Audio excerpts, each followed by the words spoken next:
Hello, I am Witch Nikki Joe Starflower, and that's pretty good, huh?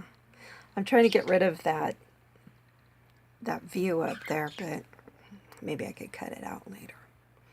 Well, because the reason why is because when I view it back, that motion where you see light, dark, light, dark, light, dark, it bothers me, bothers my eyes, so hopefully I won't pass out or something or black out on all of you people. Well, good morning, afternoon, evening, whatever you're having in your part of the world or USA. I'm here to talk about a word that I made up quite a long time ago. At least about 17 years ago.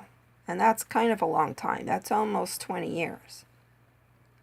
And considering that I'm 58, for me to make up a word somewhere in my life, hey, you can make up a word too. It's been done. Who's to say who makes up all the words and why we can't make up something that works for us? Well, the word that I have made up and that I'm introducing here on this video, and I have some more things to talk about it, is differ abilities. And you could put it together or you can hyphenate it. Differ abilities.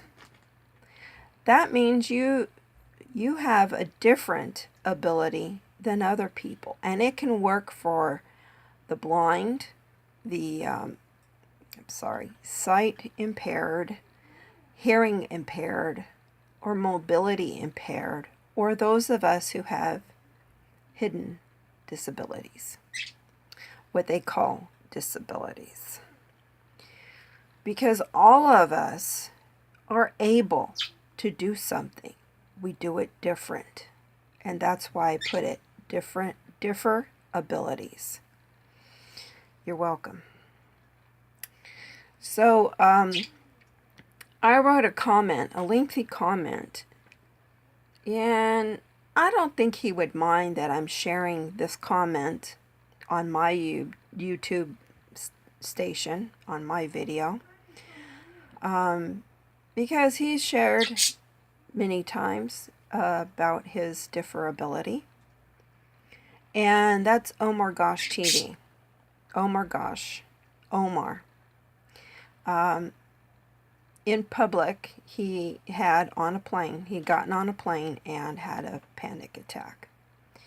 And I guess he was brave enough to remove himself from that situation and not cause more of an upset later on while the plane is in flight, which would be terrible because, you know, panic like that can spread like a wildfire. And anyways, I'm going to read what I wrote as a comment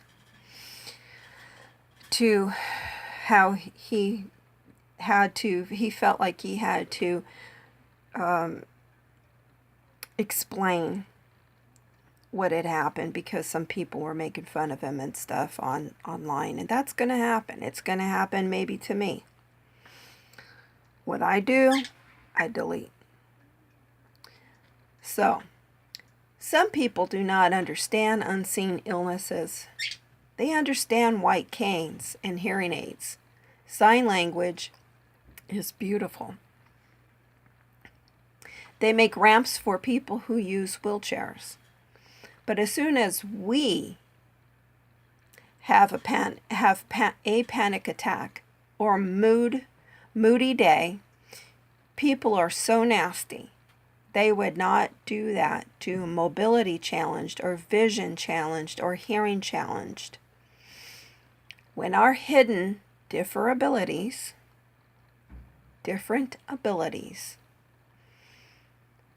kick in public or anywhere, only our true friends and family and people who know what it is all about are helpful.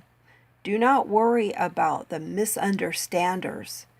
Maybe they have different type of differability, unable to show compassion. And that is sad, because you might have a panic attack once in a while, like a lot of people, like me. But you have a very compassionate spirit, heart, and you are a great man, friend, father, husband. Love yourself, bro. We do. Give me a kiss. XOXOXO. P.S. I cope with PTSD, anxiety, panic disorder, chronic pain, fibromyalgia, without medication since 2003. And if people do not understand, then they fade from my life. Those who do are true. So, yeah, I wrote that for him. And if you don't know who Omar Gosh is, you should check out some of his videos and stuff like that. He's a very friendly, family-oriented man, friend-oriented man, who loves sharing his life so much that he even shared his differabilities online, on social media. And I've done that before too. Why? Because it is a stigma, like I mentioned. You would never walk up to a person with a white and red cane, take it away and say, "What's wrong with you? Look where you're going." Okay? You would never yell at them to open their eyes and look. Or snap out of it. Start looking where, open your eyes. You're faking. You would never go up to a person who cannot hear and, tell them, "What's the matter with you? Can't you hear me? I'm talking to you." And people in a wheelchair. Would you ever just lift them out of the wheelchair and tell them to get off of their fanny and start walking? I don't think so. So people out there, you need to have a little bit of respect too. A lot more respect for people with hidden differabilities. And we all have them. Blind people read books differently. They use Braille. Sometimes they might listen to an audiobook. Deaf people can't listen to an audiobook. And they can see, so they're going to be reading. Or maybe if they're also blind, they can also use their fingers for that. People in wheelchairs, you can't take them out of a wheelchair. They do move. They are mobile with wheels. And so they get from point A to point B differently, but they're able to do it. And disability means you don't have the ability.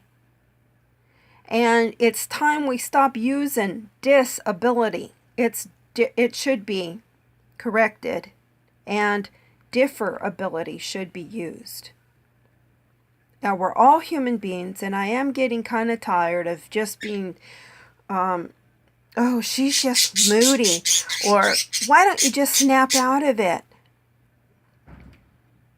Like if I could just turn it on and off. If I could do that, and there is times that I can, it takes time and practice.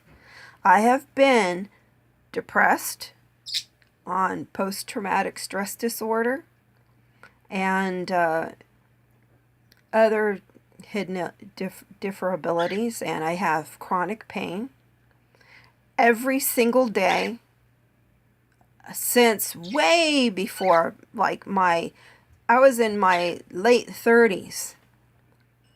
My doctor says now, he's like, "Well, it's because you're getting old and just things are not working as well as they should," and stuff like that. No. that's not necessarily the case. I was still in my 30s and very active, and into my early 40s, I had some setbacks. And the mind is a very powerful thing, and it can heal and it can mess you up. And we need to work on our ways to get over those things. Some people are not ready to even try any new methods to help themselves. Some people are just in this mode where, hey, I'm disabled. Guess I'm going to be disabled for the rest of my life. And then people feel sorry for them and pat them on the back and say, encourage them and stuff like that. But after a while, after a while, who's around there to do that anymore? Where have your real friends gone? They disappear. They fade out. You're left with whoever can truly understand. For me, it's my daughters.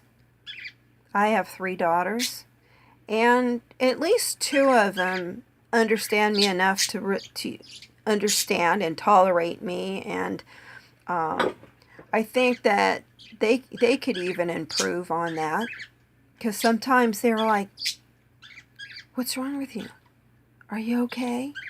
Like, they just never seen me having some kind of fit or attack or whatever it is that I'm having. And then there's one, I'm not really going to go there too much because she does have a wonderful belief system. I'm not going to mention it because sometimes when I do, she thinks I'm being negative on it, even though I'm being positive on it. She does have a wonderful belief system, and I have learned from that system, and I have taken out what I can use and use it to help me out. And some of that is, I will tell you right now, is if you start feeling whatever, let's go into the anxiety or panic attack. Try to have a number system to where, 1 is just so-so, but you feel it kind of building up. And then go from there. And 5, let's just stick with 5, because you don't want to get into 6, 7, or 8 or higher with a panic attack, because then you're crippled. And I'm sorry to say crippled, but you are. You can't move. You can't breathe. It's gone into 911 mode. Okay? So you want to stop it like right around 3. You better remove yourself. 1, 2, see if it can pass, if some deep breathing, and most important, remove yourself from the place where it began. If you're at home and you're in the kitchen and it began there, remove yourself. If you're in the house at all, anywhere, go outside. Remove yourself from the place where it began, where it starts up. Go somewhere else that's peaceful and calm. And if you can't, you have to go in your happy place up here. Visualize it. Concentrate on that. Look around you for things that remind you of happiness and calmness, things like that. And then you just have to move on from there. Take some steps. Do your breathing. In, out. In, out. Okay, sometimes I do that while I'm driving, and it helps. I also like to have music, and writing or doing something different from what you were doing at the moment. Remove yourself from the place and do something else for a little while. Okay? Because somewhere in that moment, you got keyed in to an old memory that does not belong up front here. It belongs in the past, up in the attic, filed away. Okay? And you need to bring yourself down to right now. Right now, I am fine. Right now, I am safe. Right now, I feel good. I'm going to breathe. And breathing in and out. New, wonderful feelings in, and negative, false images and feelings out. Our minds are very powerful, as I said. We can heal and we can damage ourselves and others. I'm not going to go into all of those techniques, but it's one of a few that do help me.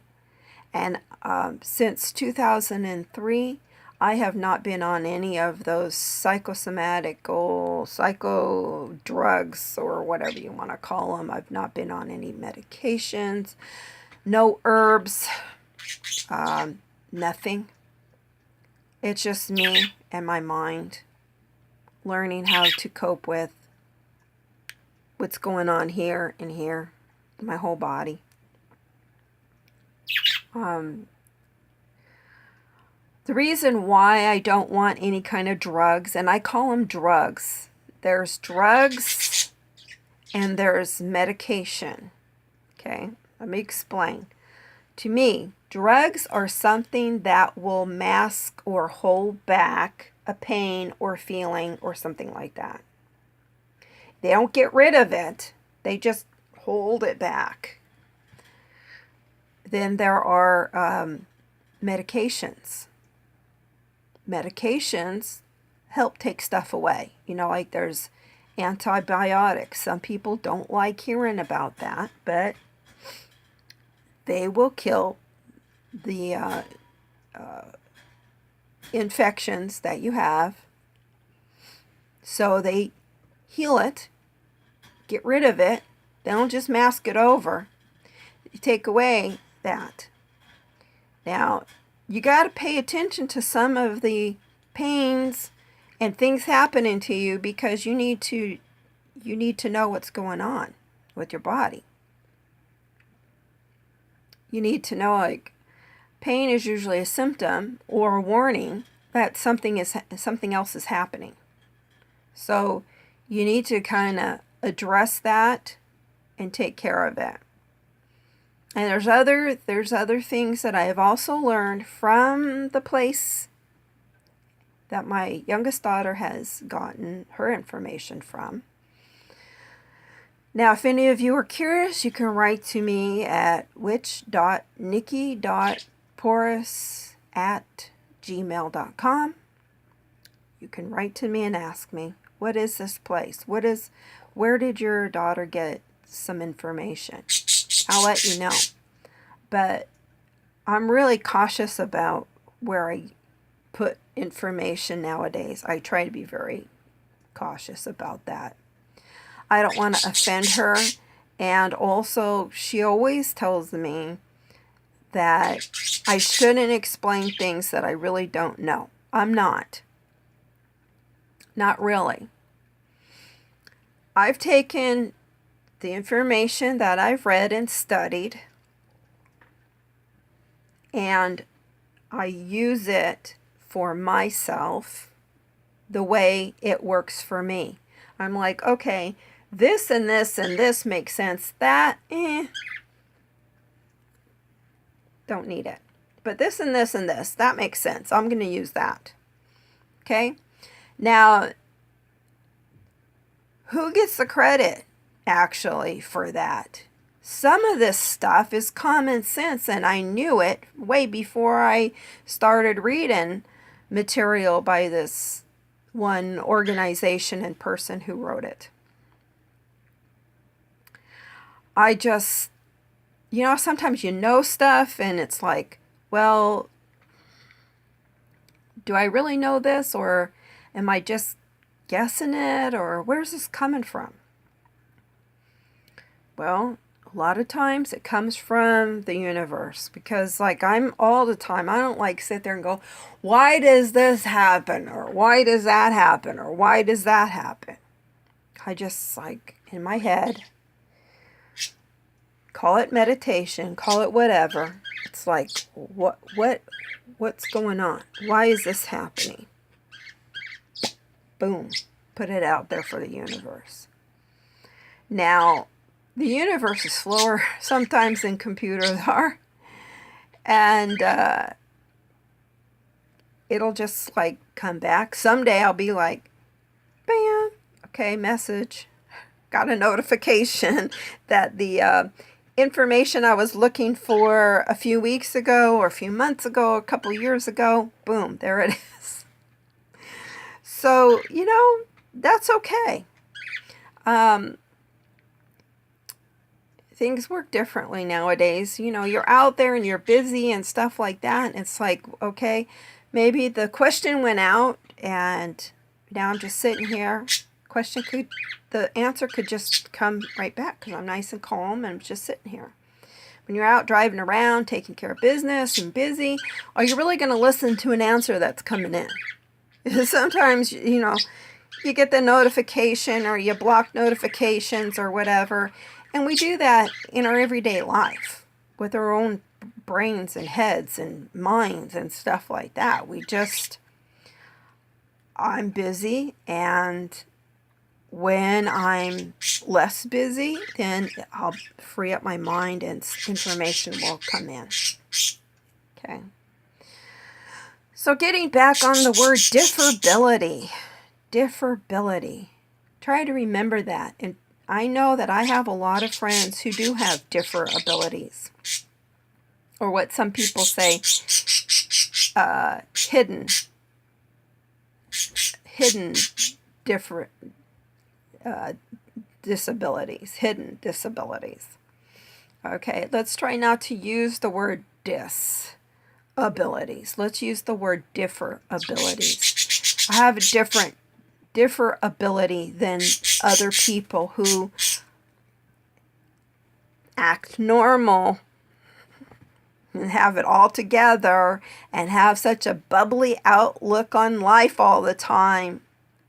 That's great that you guys can keep on your lights. Keep that love and light shining and flowing and returning, and that's great. But you haven't led the life I have. You haven't been through what I've been through. You haven't been through what she's been through or he's been through or they've been through. So don't go there with us about it. Don't tell us we need to turn on the light and snap out of it and get on with it. It takes time. There are still people going on and on and on about history, facts that happen to people that are no longer alive in this world right now.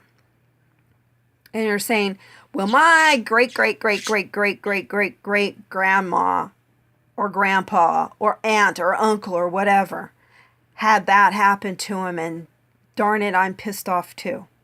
Well, okay. So if people can understand that, how come you cannot understand that when I was 4, when I was 16, when I was 17, when I was 24, something very terrible happened to me, and things here got loose, got tight, got mixed up, got suppressed, got, that's what happened. Do I have to keep going on? Do you ask a person why they're missing a leg? Do you ask a person why they can't see? Do you ask a person why they can't hear? What happened to you? That's rude, and people need to stop doing it.